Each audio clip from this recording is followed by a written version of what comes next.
ಓಂ ನಮೋ ಭಗವತೆ ವಾಸುದೇವಾಯ ಓಂ ನಮೋ ಭಗವತೆ ವಾಸುದೇವಾಯ ಓಂ ನಮೋ ಭಗವತೆ ವಾಸುದೇವಾಯ ನಾರಾಯಣೋ ನಮಸ್ಕೃತ್ಯಂ ನರಂ ಚೈವ ನರೋತ್ತಮಂ ದೇವೀಂ ಸರಸ್ವತಿಂ ವ್ಯಾಸಂ ತತೋ ಜಯಮುದೀರಯೇ ನಷ್ಟಪ್ರಾಯಶಃ ಭದ್ರೇಷು ನಿತ್ಯಂ ಭಾಗವತ ಸೇವೆಯ ಭಗವತಿ ಉತ್ತಮ ಶ್ಲೋಕೆ ಭಕ್ತಿರ್ವೇದಿನ ಶುಭಂ ಕರೋತಿ ವಾಚಾನ ಪಂಗುಂ ಲಂಘಾಯತೆ ಕಿರ್ಮಿತ್ ಕೃಪಾತಮಹಂ ವಂದೇ ಶ್ರೀ ಗುರು ದೀನತಾರಿಣ ಪರಮಾನಂದ ಮಾಧುರ್ಯ ಸತ್ಯಂ ಈಶ್ವರಂ ಓಂ ಅಜ್ಞಾನತಿಮಿರಾಂಧಸ್ಯ ಜ್ಞಾನಾಗಣಸಲಾಖ್ಯ ಚಕ್ಷುರ್ಮಿಲಿತಮೇನ ತಸ್ಮೈ ಶ್ರೀ ಗುರುವೇ ನಮಃ.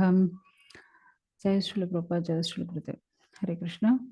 ಶ್ರೀಮದ್ Bhagavatam 7th canto and 15th chapter, 15th chapter already ನಾವು 30 ಶ್ಲೋಕ ನೋಡಿದ್ವಿ. ಸೊ 31 ಶ್ಲೋಕ ಎಂದು ನಾವು ನೋಡೋಣ. ಆಕ್ಚುಲಿ ನಾಗರಿಕ ಮನುಷ್ಯರು ಅವ್ರಿಗೋಸ್ಕರ ನಾರದರು ಏನು ಉಪದೇಶ ಮಾಡಿದ್ದಾರೆ ಅದ್ರ ಬಗ್ಗೆ ನಾವು ನೋಡ್ತಾ ಇದೀವಿ.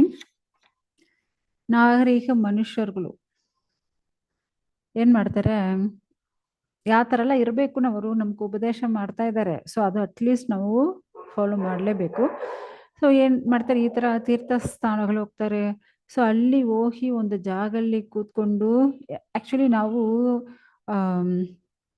ಧ್ಯಾನ ಮಾಡಬೇಕಂದ್ರೆ ಜಾಸ್ತಿ ಹೈಟಲ್ಲಿ ಕೂತ್ಕೋಬಾರದು. ಇಲ್ಲಾಂದ್ರೆ ಯಾಕಂದ್ರೆ ಅಲ್ಲಿಂದ ಕಣ್ಣು ಮುಚ್ಕೊಂಡು ಧ್ಯಾನ ಮಾಡೋ ಅಲ್ಲಿಂದ ಕೆಳಗೆ ಬಿದ್ದುಬಿಡ್ತೀವೋ ಏನೋ ನಮ್ಗೆ ಭಯ ಬಂದ್ಬಿಡುತ್ತೆ. ಮತ್ತೆ ಕೆಳಗೆ ನಾವು ಕೂತ್ಕೊಂಡಿದ್ರೆ ಸ್ವಲ್ಪ ಏನೋ ಪೇನ್ ಬರೋ ಥರ ಇರುತ್ತೆ. ಸೊ ಸ್ವಲ್ಪ ಮಲ್ಕೊಂಡ್ಬೇಡ, ನಾನು ಮಲ್ಕೊಂಡ್ಬಿಡ್ತೀರಾ. ಸೊ ಅದಕ್ಕೆ ಅಲ್ಲಿ ಜಾಸ್ತಿ ಹೈಟಲ್ಲಿ ನಾವು ಕೂತ್ಕೊಂಡು ಧ್ಯಾನ ಮಾಡಬಾರ್ದು, ಕೆಳಗೆ ಕೂತ್ಕೊಂಡು ಧ್ಯಾನ ಮಾಡಬಾರ್ದು. ಓಕೆ, ಮಧ್ಯದಲ್ಲಿ ಕೂತ್ಕೊಂಡು ಧ್ಯಾನ ಮಾಡಬೇಕು. ಮನಸ್ಸು ಸಮವಾಹ ಇರಬೇಕು. ಸೊ ಅದೇ ಥರ ಪ್ರಾಣಾಯಾಮ ಮಂತ್ರಗಳು ಉಚ್ಚಾರಣೆ ಮಾಡಬೇಕು. ಮತ್ತೆ ಏನು ಅದ ಗಾಳಿ, ಅದು ಪೂರಕ, ಕುಂಭಕ, ರೇಚಕನ ಹೇಳ್ತಾರಲ್ವಾ, ಈ ಬ್ರೀತಿಂಗ್ ಎಕ್ಸಸೈಸ್. ಸೊ ಆ ಎಕ್ಸಸೈಸ್ ಎಲ್ಲ ಮಾಡಬೇಕು. ಮತ್ತೆ ಕಣ್ಣು ಓಪನ್ ಮಾಡಿಕೊಂಡು ಈ ಥರ ಎಲ್ಲ ಮಾಡ್ತಾ ಇದ್ರೆ ಏನು ಮಾಡ್ತೀವಿ, ಆ ಹೋಗೋರು ಬರೋರು ಇದೆಲ್ಲ ನಾವು ನೋಡ್ತಾ ಇರ್ತೀವಿ. ಅದೇ ನಾವು ಕಣ್ಣು ಮುಚ್ಕೊಂಡು ಮಾಡ್ತಾ ಇದ್ರೆ ನಿದ್ರೆ ಮಾಡಿಬಿಡ್ತೀವಿ. ಓಕೆ, ಸೊ ಅದಕ್ಕೆ ನಾವು ಫುಲ್ ಓಪನ್ಲೇ ಇರಬಾರ್ದು, ಫುಲ್ ಕಣ್ಣು ಮುಚ್ಕೊಂಡು ಇರಬಾರ್ದು. ಸೊ ನಾವು ಮೂಕಿನ ನುಣಿ ಅದು ಬಂದು ನಾವು ಆ ಥರ ಕಣ್ಣು ಸಾರ್ಧಾಲಿ ಓಪನ್ ಮಾಡಿಕೊಂಡು ಆ ಥರ ನಮ್ಮ ಮೂಕಿನ ನುಣಿ, ಯಾರ ಮೂಕಿನ ನುಣಿನ ಕೇಳಬಾರ್ದು, ನಮ್ಮ ಮೂಕಿನ ನುಣಿ ನಾವು ನೋಡ್ತಾ ಇರಬೇಕು. ಸೊ ಆ ಥರ ಇದ್ಕೊಂಡು ಈ ಥರ ಏನು ಬ್ರೀತಿಂಗ್ ಎಕ್ಸಸೈಸ್, ಪೂರಕ, ಕುಂಭಕ, ರೇಚಕ, ಸೊ ಇದೆಲ್ಲ ನಾವು ಬ್ರೀತಿಂಗ್ ಎಕ್ಸಸೈಸು ಮಾಡಬೇಕು. ಸೊ ಈ ಥರ ಮಾಡಿದರೆ ನಮ್ಮ ಮನಸ್ಸಲ್ಲಿರೋ ಕಾಮ ಇಚ್ಛೆಗಳು ಅದೆಲ್ಲ ಹೋಗ್ಬಿಡುತ್ತೆ.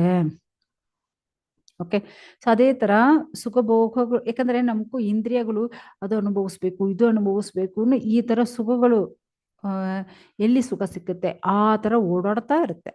ಸೊ ಅದೆಲ್ಲ ಸ್ವಲ್ಪ ಕಂಟ್ರೋಲ್ ಆಗುತ್ತೆ. ಮನಸ್ಸು ಇಲ್ಲಿ ಅಲ್ಲಿ ಇಲ್ಲಿ ಅಲ್ಲಿನೂ ಒಂದು ಕೋತಿ ಥರ ಮರ ಬಿಟ್ಟು ಮರ ಜಂಪ್ ಮಾಡುತ್ತೆ ಕೋತಿಗಳು. ಸೊ ಆ ಥರ ನಮ್ಮ ಮನಸ್ಸು ಏನು ಮಾಡುತ್ತೆ, ಇಲ್ಲಿ ಅಲ್ಲಿ ಜಂಪ್ ಮಾಡ್ತಾ ಇರುತ್ತೆ. ಸೊ ಅದೆಲ್ಲ ಒಂದೇ ಜಾಗಲಿ ಕುಂದಿಸೋ ಥರ ಆಗುತ್ತೆ. ಇಲ್ಲಾಂದ್ರೆ ನಮ್ಮ ಮನಸ್ಸು ಎಲ್ಲೆಲ್ಲೋ ಓಡೋಡ್ತಾ ಇರುತ್ತೆ. ಸೊ ಈ ಥರ ನಾವು ಈ ಯೋಗ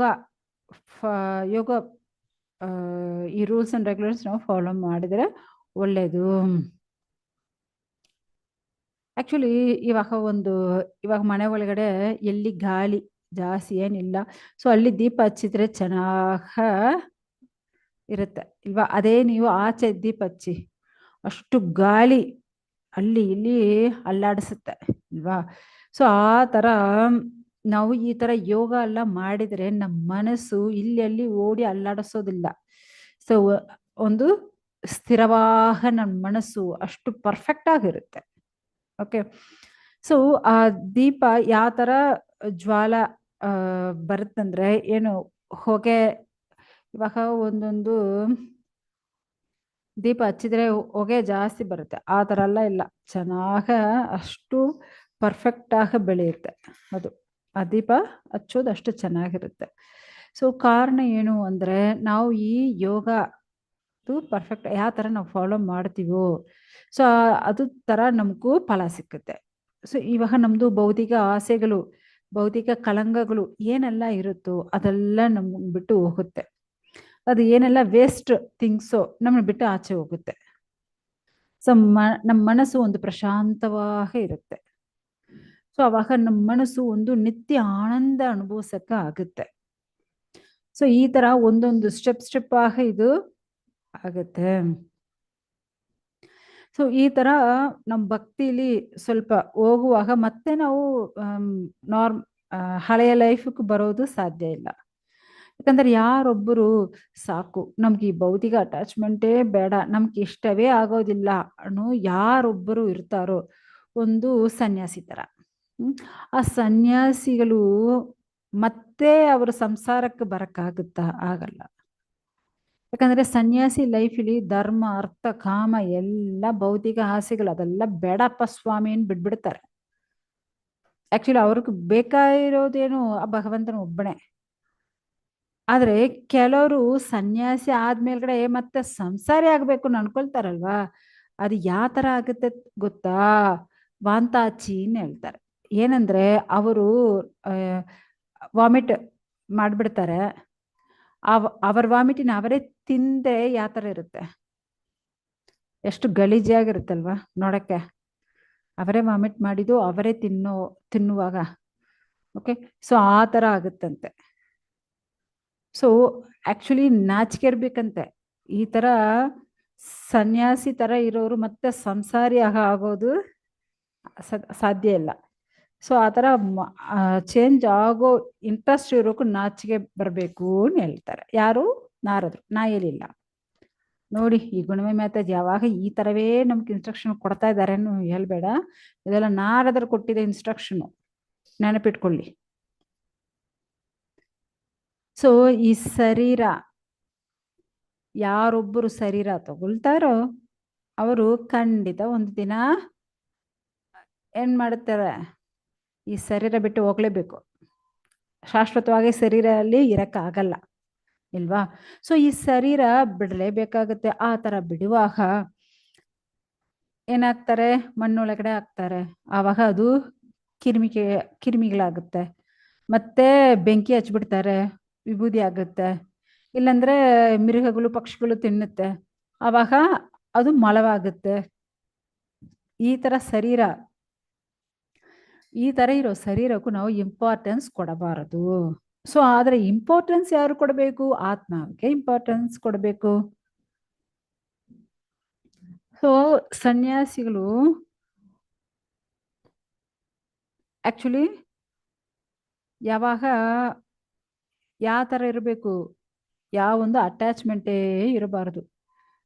ಯಾಕಂದ್ರೆ ನಮಗೂ ಈ ಆತ್ಮ ಶಾಶ್ವತ ಇಲ್ಲ, ಅಶಾಶ್ವತ. ಶಾಶ್ವತವಾಗ ಇರೋದು ಏನು? ಈ ಆತ್ಮವೇ. ಸೊ ಅದಕ್ಕೆ ನಾವು ಇಂಪಾರ್ಟೆನ್ಸ್ ಕೊಡಬೇಕು.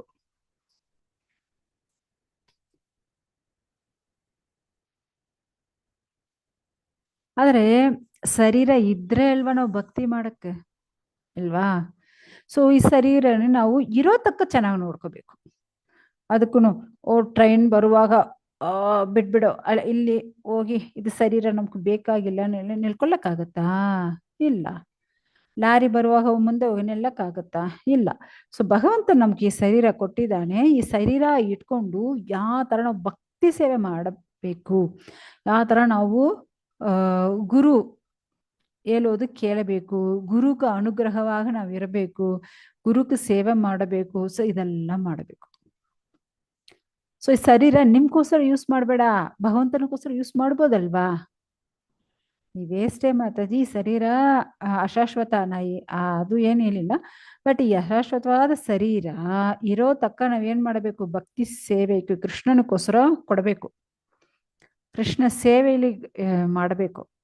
ಸೊ ಅಲ್ಲಿ ಹೋಗಿ ಟೆಂಪಲ್ ಸೇವೆ ಮಾಡೋದು, ಗುರು ಹೇಳೋದು ಕೇಳೋದು, ಗುರುಗೋಸ್ಕರ ಸೇವೆ ಮಾಡೋದು.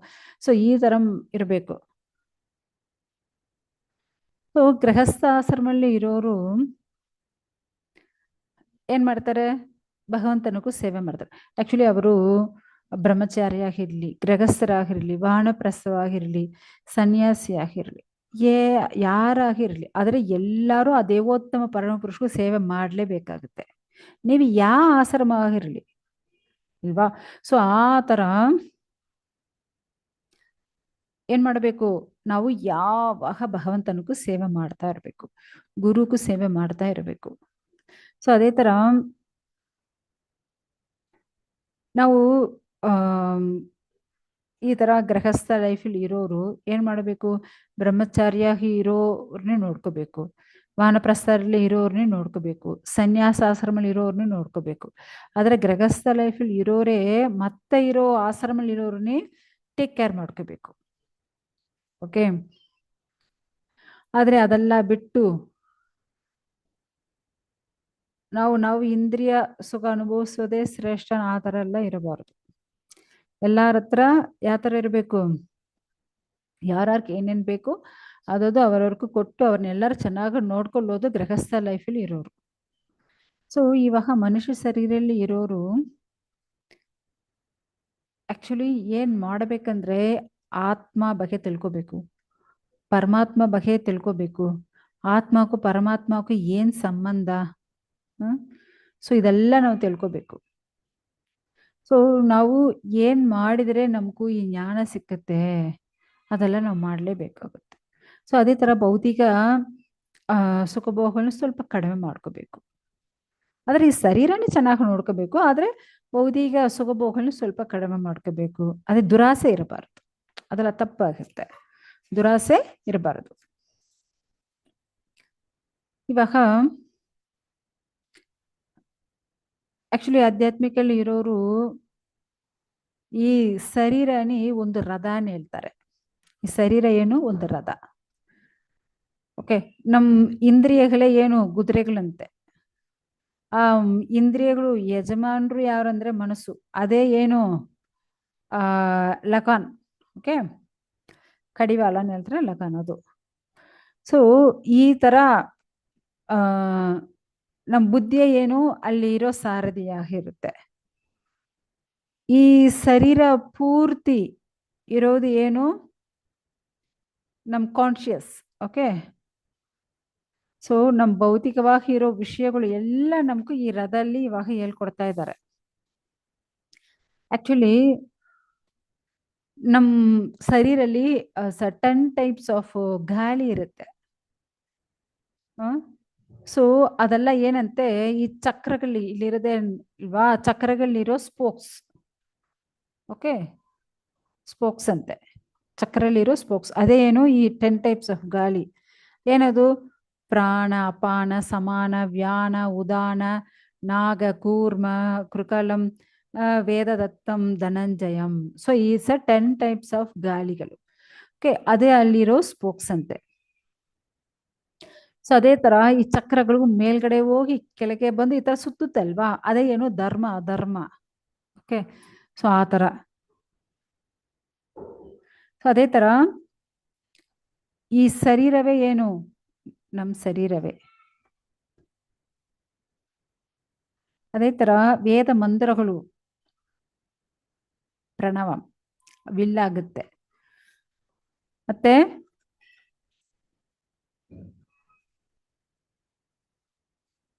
ಸೊ ಆಕ್ಚುಲಿ ಈ ಶರೀರ ಇಟ್ಕೊಂಡು ಏನ್ ಮಾಡಬೇಕು? ನನ್ನ ಗೋಲ್ ಏನು? ಆ ಭಗವಂತನಕ್ಕೂ ಭಕ್ತಿ ಮಾಡಿ ಭಗವಂತ ಹತ್ರ ಹೋಗಬೇಕು. ಈ ಶರೀರ ಇಟ್ಕೊಂಡು ನಾವು ಎಲ್ಲಿ ಹೋಗಬೇಕು? ಭಗವಂತ ಹತ್ರ ಹೋಗಬೇಕು. ಸೊ ಆಕ್ಚುಲಿ ನಾವು ಭಗವಂತ ಹತ್ರ ಹೋಗ್ಬೇಕಂದ್ರೆ ಫಸ್ಟ್ ನಮ್ಗೂ ನಮ್ಮ ಹತ್ರ ಇರೋ, ಯಾಕಂದ್ರೆ ನಾವು ಇರೋದು ಭೌತಿಕ ಲೋಕಲ್ಲಿ. ಇಲ್ಲಿ ಬಂದು ನಮ್ಗೂ ಸತ್ವಗುಣ, ರಜೋಗುಣ, ತಮೋಗುಣ ಈ 3 ಗುಣಗಳು ಇರುತ್ತೆ ಅಲ್ವಾ. ಸೊ ನಾವು ಈ ರಜೋಗುಣ ತಮೋಗುಣನೇ ಬಿಡ್ಬೇಕಂತೆ. ಆವಾಗ ಈ ರಥ ಚೆನ್ನಾಗಿ ಒಳ್ಳೆ ದಾರಿಲಿ ಹೋಗುತ್ತೆ. ಈ ರಥ ಚೆನ್ನಾಗಿರೋ ರೋಡಲ್ಲಿ ಹೋಗ್ಬೇಕಾ, ಇಲ್ಲಂದ್ರೆ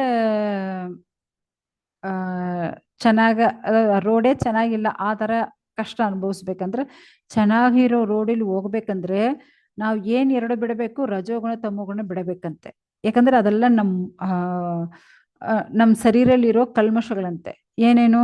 ಅಟ್ಯಾಚ್ಮೆಂಟ್ ಆಗಿರೋದು, ಮತ್ತೆ ದ್ವೇಷ ಮಾಡೋದು, ದುರಾಸೆ ಪಡೋದು, ಮತ್ತೆ ಕಷ್ಟ ಅನುಭವಿಸೋದು, ಮೋಹ ಪಡೋದು, ಭಯ ಪಡೋದು, ಮದ ಅನ್ನೋದು, ಮತ್ತೆ ಪೊಯ್ ಗೌರವ ಮಾಡೋದು, ಅವಮರ್ಯಾದೆ, ಮತ್ತವ್ರನ್ನ ಅವಮರ್ಯಾದೆ ಮಾಡೋದು, ಇಲ್ಲಾಂದ್ರೆ ಮತ್ತವ್ರ ಹತ್ರ ನಾವು ಕುಟ್ರಂ ಕಂಡುಪಿಡಿಕೋದು. ಕುಟ್ರಂ ಅವ್ರ ಹತ್ರ ಇರೋ ಕೊರತೆಗಳು ನೋಡೋದು, ಕೆಲವ್ರಿಗೂ ವಂಚಕ ಮಾಡೋದು, ಕೆಲವ್ರ ಮೇಲೆ ಹೊಟ್ಟೆ ಕೀಚು ಪಡೋದು, ಕೆಲವು ಟೈಮಲ್ಲಿ ನಾವು ಈ ತರ ಏನು ರೆಸ್ಟ್ಲೆಸ್ ಆಗಿರೋದು.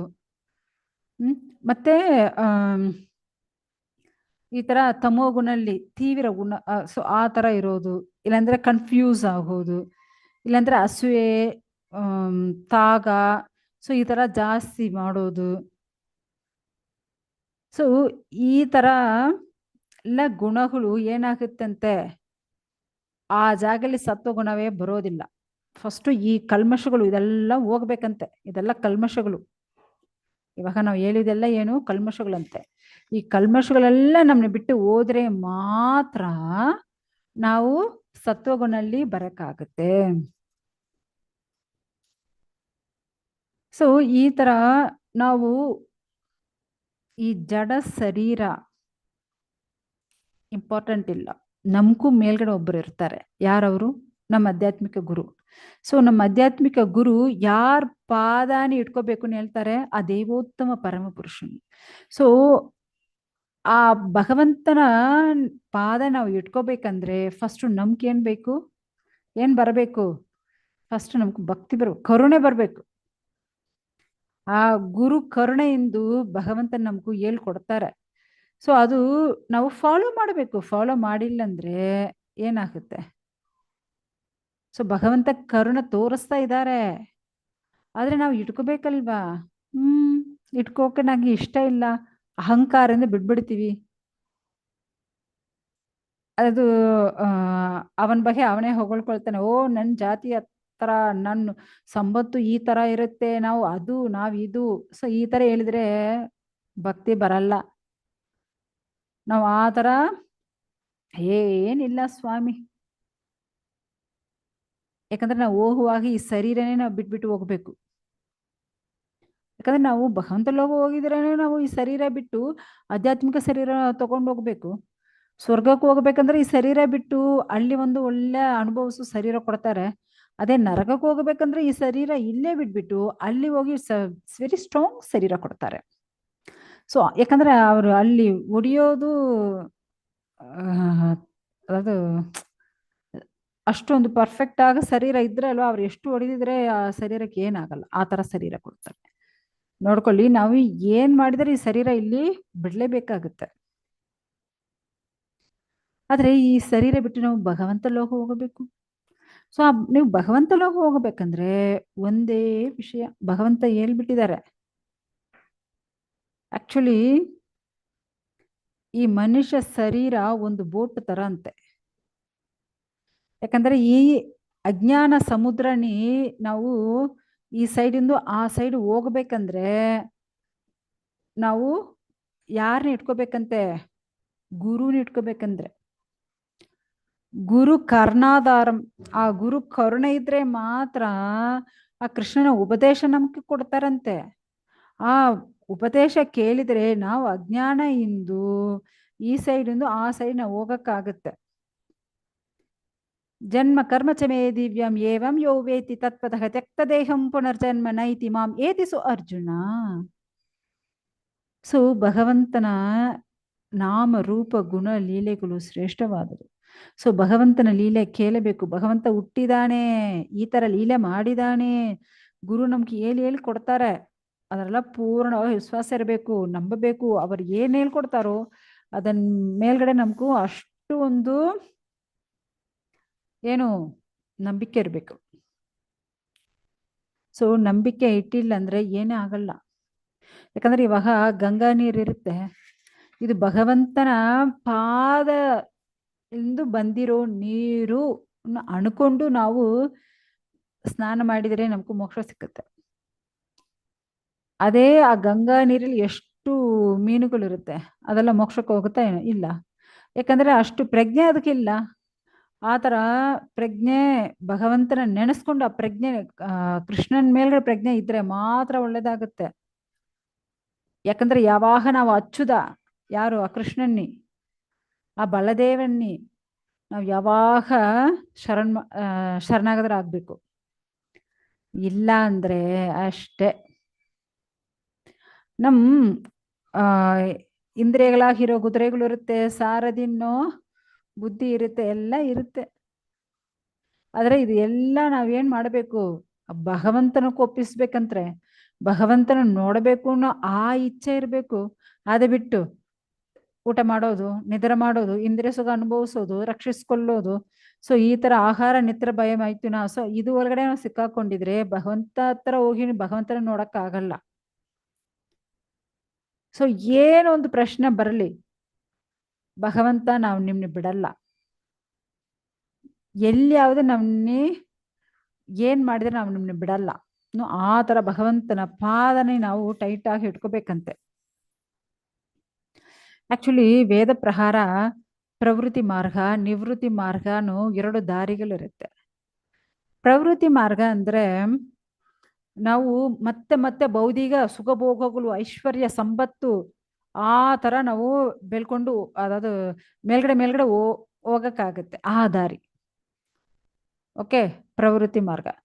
ಓಕೆ, ಅದೇ ತರ ನಿವೃತ್ತಿ ಮಾರ್ಗ, ನಮ್ಗೆ ಈ ಭೌತಿಕ ಆಸೆ ಏನ್ ಬೇಡ ಸ್ವಾಮಿ, ನೀವೊಬ್ಬನೇ ಬೇಕಾಗತ್ತೆ. ಸೊ ಆ ತರ ಭೌತಿಕ ಆಸೆ ಎಲ್ಲ ಬಿಟ್ಟು ಭಗವಂತನ ಪಾದನೆ ಯಾರು ಇಟ್ಕೊಳ್ತಾರೋ ಅದೇ ನಿವೃತ್ತಿ ಮಾರ್ಗ ಆಗುತ್ತೆ. ಆಕ್ಚುಲಿ ಪ್ರವೃತ್ತಿ ಮಾರ್ಗ ಅನುಭವಿಸ್ಬೇಕು. ಸೊ ಆ ತರ ಅನುಭವಿಸೋರು ಈ ಭೌತಿಕ ಸುಖಭೋಗಗಳೇ ಸಿಕ್ಕಾಕೊಳ್ತಾರೆ, ಅದರಿಂದ ಆಚೆ ಬರಕ್ಕಾಗಲ್ಲ. ಓಕೆ, ಅದೇ ನಿವೃತ್ತಿ ಮಾರ್ಗ ಯಾರು ಫಾಲೋ ಮಾಡ್ತಾರೋ ಅದು ಶ್ರೇಷ್ಠವಾದದ್ದು. ಅದು ಲಾಸ್ಟ್ ಅವ್ರಿಗೂ ಆನಂದವೇ ಕೊಡುತ್ತೆ. ಯಾಕಂದ್ರೆ ಅದು ಅವ್ರನ್ನ ಕರ್ಕೊಂಡೋಗಿ ಭಗವಂತ ಹತ್ರ ಸೇರಿಸಿಬಿಡುತ್ತೆ. ಸೊ ಇವಾಗ ನೀವೇ ಅನ್ಕೋಬಹುದು, ನಮ್ ಪ್ರವೃತ್ತಿ ಮಾರ್ಗ ಫಾಲೋ ಮಾಡಬೇಕಾ ಇಲ್ಲಾಂದ್ರೆ ನಿವೃತ್ತಿ ಮಾರ್ಗ ಫಾಲೋ ಮಾಡಬೇಕಾ? ಸೊ ನೀವೇ ಚೂಸ್ ಮಾಡ್ಕೊಳ್ಳಿ. ಓಕೆ, ಆಕ್ಚುಲಿ ಇಲ್ಲಿ ಅವ್ರು ಬಂದು ಅಗ್ನಿಹೋತ್ರ, ದರ್ಶಯಜ್ಞ, ಪೂರ್ಣಮಾಸ ಯಜ್ಞ, ಚತುರ್ಮಾಸ ಯಜ್ಞ, ವಸುಯಜ್ಞ, ಸೋಮಯಜ್ಞ. ಸೊ ಈ ತರ ಎಲ್ಲ ಸಂಸ್ಕಾರಗಳು, ಯಜ್ಞಗಳು ಮಾಡ್ಬೋದು. ಸೊ ಬಟ್ ಇದೆಲ್ಲ ಮಾಡಿದ್ರೆ ಏನ್ ಸಿಕ್ಕುತ್ತೆ? ಭೌತಿಕ ಸುಖಭೋಗಗಳು ಸಿಕ್ಕುತ್ತೆ. ಇವಾಗ ನಾವು ನೋಡಿದೀವಿ ಅಲ್ವಾ ಪ್ರವೃತ್ತಿ ಮಾರ್ಗ. ಆ ಪ್ರವೃತ್ತಿ ಮಾರ್ಗ ಸಿಕ್ಕೋದು ಈ ತರ, ಇದೆಲ್ಲ ಮಾಡಿದ್ರೆ ನಮಗೂ ಪ್ರವೃತ್ತಿ ಮಾರ್ಗ ಸಿಕ್ಕುತ್ತೆ.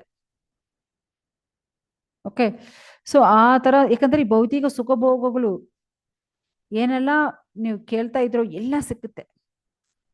ಈ ಯಜ್ಞಗಳೆಲ್ಲ ಮಾಡಿದ್ರೆ ಅಷ್ಟು ಅದೇನು ಧಾನ್ಯಗಳು, ಸಂಪತ್ತು ಎಲ್ಲ ಸಿಕ್ಕುತ್ತೆ. ಮತ್ತೆ ಕೆಲವರು ಏನ್ ಮಾಡ್ತಾರೆ, ಮತ್ತೆ ಆ ಮಿರುಗ ಬಲಿ ಎಲ್ಲ ಕೊಡ್ತಾರೆ. ಆ ತರ ಯಜ್ಞಗಳು ಇರುತ್ತೆ. ಸೊ ಆ ತರ ಎಲ್ಲ ಮಾಡಿದ್ರೆ ಆ ಬಲಿ ಎಲ್ಲ ಕೊಟ್ಟಿದ್ರೆ ಮತ್ತೆ ಇನ್ನೂ ಜಾಸ್ತಿ ಆ ದೇವರುಗಳು ಖುಷಿ ಆಗ್ತಾರಂತೆ. ಅವಾಗ ಮತ್ತೆ ಅವ್ರಿಗೆ ಏನೇನ್ ಬೇಕಾಗುತ್ತೆ ಅದನ್ನು ಜಾಸ್ತಿ ಕೊಡ್ತಾರೆ. ಸೊ ಈ ತರ ನೀವು ಈ ಪ್ರವೃತ್ತಿ ಮಾರ್ಗಲ್ಲೇ ಹೋಗಬೇಕಾ? ಆದ್ರೆ ಈ ಪ್ರವೃತ್ತಿ ಮಾರ್ಗಲ್ಲಿ ನೀವು ಹೋಗಿದರೆ ಏನಾಗುತ್ತೆ, ಆಕ್ಚುಲಿ ಯಜ್ಞಗಳು ಮಾಡ್ತಾರಲ್ವಾ, ಅಲ್ಲಿ ಬಂದು ಈ ತರ ಗೋಧುಮೆಗಳು, ಧಾನ್ಯಗಳು, ತುಪ್ಪ ಎಲ್ಲ ಏನೇನೋ ಆವಾಹನ ಮಾಡ್ತಾ ಇರ್ತಾರೆ. ಸೊ ಆ ತರ ಯಜ್ಞಗಳು ಮಾಡುವಾಗ ಆ ಹೊಗೆ ಎಲ್ಲ ಹೋಗಿ ಏನಾಗುತ್ತಂತೆ, ಅದೆಲ್ಲ ಒಳ್ಳೆ ಮಳೆಯಾಗ ಬಂದು ಒಳ್ಳೆ ಧಾನ್ಯಗಳಾಗ ಚೇಂಜ್ ಆಗುತ್ತಂತೆ. ಸೊ ಒಳ್ಳೆ ಧಾನ್ಯ ನೋಡಿ, ಮತ್ತೆ ಮತ್ತೆ ಈ ಭೌತಿಕಲ್ಲೇ ಅದು ಸಿಕ್ಕಾಕೊಳ್ತಾ ಇರುತ್ತೆ. ಮತ್ತೆ ಔಷಧಗಳು, ತರಕಾರಿಗಳು, ಧಾನ್ಯಗಳು ಈ ತರ ಎಲ್ಲ ಚೇಂಜ್ ಆಗ್ಬಿಡುತ್ತೆ. ಸೊ ಮತ್ತೆ ಅದೆಲ್ಲ ಯಾರು ತಿಂತಾರೋ ಮತ್ತೆ ಅವ್ರು ಬಂದು ಮತ್ತೆ ಉಡ್ತಾರೆ. ಸೊ ಈ ತರ ಸ್ವರ್ಗಕ್ಕೆ ಹೋಗೋದು, ಸ್ವರ್ಗದಲ್ಲಿರೋದು ಮತ್ತೆ ಕೆಳಗೆ ಬರೋದು, ಮತ್ತೆ ಇಲ್ಲಿ ಅವರು ಒಂದು ಒಳ್ಳೆ ಫ್ಯಾಮಿಲಿಯಲ್ಲಿ ಹುಟ್ಟೋದು. ಸೊ ಈ ತರ ಅವರು ಸುತ್ತಾಡ್ತಾ ಇದ್ದಾರೆ. ಅದಾವುದು ಸೀಮಂತರ ಮನೆಯಲ್ಲಿ, ಇಲ್ಲಂದ್ರೆ ಒಂದು ಭಕ್ತರ ಮನೆಯಲ್ಲಿ, ಆ ತರ ಒಳ್ಳೆ ಒಳ್ಳೆ ಜಾಗದಲ್ಲಿ ಅವರು ಹುಡ್ತಾರೆ. ಇಲ್ಲಾಂದ್ರೆ ಒಳ್ಳೆ ಬ್ರಾಹ್ಮಣ ಕುಟುಂಬದಲ್ಲಿ. ಸೊ ಈ ತರ ಎಲ್ಲ ಮಾಡ್ತಾರೆ. ಆಕ್ಚುಲಿ ಅದಾದ ಸ್ಟಾರ್ಟಿಂಗ್ ನಾವು 16 ಸಂಸ್ಕಾರಗಳನ್ನ ನೋಡಿದ್ವಿ. ಫಸ್ಟ್ ಆ ಗರ್ಭಾಧಾನ ಸಂಸ್ಕಾರ ಅದೆಲ್ಲ ಮಾಡಿದ್ರೆ ಅವ್ರಿಗೂ ಒಳ್ಳೆ ಮಕ್ಕಳು ಹುಟ್ಟುತ್ತೆ, ಒಳ್ಳೆ ಆತ್ಮ ಅವ್ರಿಗೂ ಮಕ್ಕಳಾಗ ಬಂದು ಹುಟ್ಟುತ್ತೆ. ಸೊ ಈ ತರ ಸಂಸ್ಕಾರಗಳೆಲ್ಲ ಮಾಡಿ ಈ ತರ ಯಜ್ಞಗಳನ್ನ ಮಾಡಿದ್ರೆ ಅವ್ರಿಗೂ ಸುಖಭೋಗಗಳು, ಸ್ವರ್ಗ ಹೋಗೋದು, ಮತ್ತೆ ಇಲ್ಲಿಯ ಜಾಸ್ತಿ ಇಂದ್ರಿಯ ಸುಖ ಅನುಭವಿಸೋದು, ಈ ತರ ಈ ಪ್ರವೃತ್ತಿ ಮಾರ್ಗ ದಾರಿಯಲ್ಲಿ ಅವರು ಸುಖಭೋಗಗಳು ಚೆನ್ನಾಗಿ ಅನುಭವಿಸ್ತಾ ಇರ್ತಾರೆ. ಓಕೆ. ಆದ್ರೆ ಏನು, ಈ ಚಕ್ರ ಒಳಗಡೆ ಸುತ್ತಾಡ್ತಾ ಇದ್ದಾರೆ, ಈ ಅಂಡ ಒಳಗಡೆ ಇರೋ 14 ಲೋಕಲ್ಲೇ ಸುತ್ತಾಡ್ತಾ ಇದ್ದಾರೆ.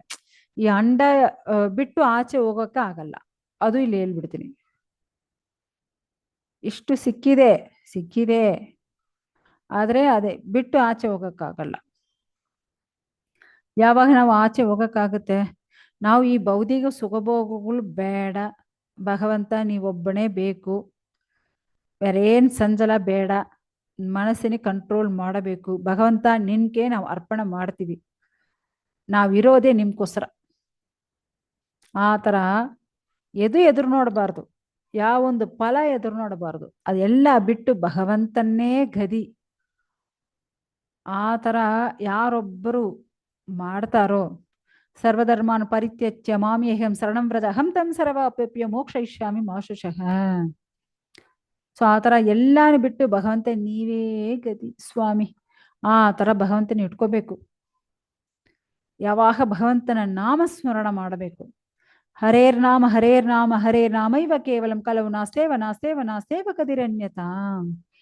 ಸೊ ಈ ತರ ಭಗವಂತನ ನಾಮ ಜಪಿಸ್ತಾ ಇರೋದು, ಭಗವಂತನ ಬಗ್ಗೆ ಕೇಳ್ತಾ ಇರೋದು, ಯಾವಾಗ ಭಗವಂತನಕ್ಕೆ ಭಕ್ತಿ ಸೇವೆ ಮಾಡ್ತಾ ಇರೋರು. ಇವಾಗ ಅವ್ರಿಗೆಲ್ಲ ಏನಾಗುತ್ತೆ, ಅವರೆಲ್ಲ ಸ್ಟ್ರೈಟ್ ಎಲ್ಲಿ ಹೋಗ್ತಾರೆ, ಅವರು ಒಳ್ಳೆ ಟೈಮಲ್ಲಿ, ಸೂರ್ಯ ಇರೋ ಟೈಮಲ್ಲಿ, ಹಗಲು ಟೈಮಲ್ಲಿ, ಶುಕ್ಲ ಪಕ್ಷಲ್ಲಿ, ಪೌರ್ಣಮಿಯಲ್ಲಿ, ಸೊ ಈ ತರ ಒಳ್ಳೆ ದಿನ ಇಲ್ಲಿ ಅವರೆಲ್ಲ ಎಲ್ಲಿ ಹೋಗ್ತಾರೆ, ಈ ತರ ಅದಾದ್ರು ನಾರ್ತ್ ಸೈಡ್, ಆ ತರ ಅವರು ಮೇಲ್ಗಡೆ ಹೋಗ್ತಾರೆ. ಅದು ದೊಡ್ಡ ದೊಡ್ಡ ಜ್ಞಾನಿಗಳಾಗಿರೋರು ಬ್ರಹ್ಮಲೋಕ ಹೋಗಿ ಅಲ್ಲಿಂದ ಮತ್ತೆ ವೈಕುಂಠ ಹೋಗ್ತಾರೆ. ಭಕ್ತರು ಸ್ಟ್ರೈಟ್ ಅವರು ವೈಕುಂಠ ಲೋಕಕ್ಕೂ ಹೋಗ್ಬಿಡ್ತಾರೆ. ಸೊ ಇವಾಗ ನೀವೇ ಚೂಸ್ ಮಾಡ್ಕೋಬೇಕು, ಯಾವ ದಾರಿ ಬೆಸ್ಟ್. ಸೊ ಮತ್ತೆ ಇರೋದು ನಾವು ನಾಳೆ ನೋಡ್ಬಿಡೋಣ, ಟೈಮ್ ಆಗ್ತಾ ಇದೆ. ಸೊ ಇವಾಗ 55 ಇಂದು ಮತ್ತೆ ಹೇಳ್ಬೇಕು ಮಾತಾಜಿ. ಓಕೆ, ಒಂದು 25 ಶ್ಲೋಕಗಳು ಬ್ಯಾಲೆನ್ಸ್ ಇದೆ. ಸೊ ಮತ್ತೆ ಇರೋದು ನಾವು ನಾಳೆ ನೋಡೋಣ. ಹರೇ ಕೃಷ್ಣ.